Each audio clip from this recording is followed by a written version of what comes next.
Hello అండి, నమస్తే. ఎలా ఉన్నారు అందరూ? కూడా వంట రాని వాళ్ళైనా సరే చిటికలో చేసేసి రెసిపీ ఏదైనా ఉందంటే కనుక అది అదేనండి 2 మినిట్స్ మ్యాగీ రెసిపీ. బ్యాచిలర్స్ నుండి చిన్నపిల్లల వరకు ఎవరైనా సరే ఈ రెసిపీ చేసేస్తారు కదా. అది చాలా చాలా ఇష్టంగా కూడా తింటారు. అయితే చాలామంది చాలా రకాలుగా అయితే చేస్తుంటారు కదా. నేను కూడా అలాగే రకరకాలుగా అయితే మ్యాగీ చేసి పెట్టేదాన్ని ఒకప్పుడు అండి. ఇప్పుడైతే కనుక దగ్గర దగ్గర 2-3 సంవత్సరాలు అయితే అవుతుందండి మ్యాగీ అనేది ఇంట్లో చేసుకొని. ఏంటను మ్యాగీ చేసి అన్ని సంవత్సరాలు అయిందా, మీ దగ్గర మ్యాగీ దొరకదా ఏంటి అని అనుకుంటున్నారేమో.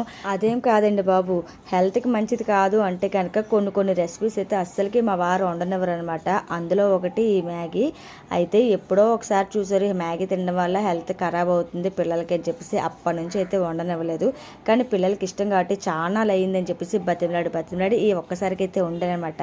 మళ్ళీ ఎప్పుడు వండుతానేమో నాకు తెలియదు. వండితే కనుక ఇంకొక వెరైటీ ఎలా చేస్తారనేది చూపిస్తాను. ఈ వీడియోకి అయితే కనుక లైక్ చేయడం అయితే మర్చిపోద్దు. Thank you for watching. నమస్తే, బాయ్.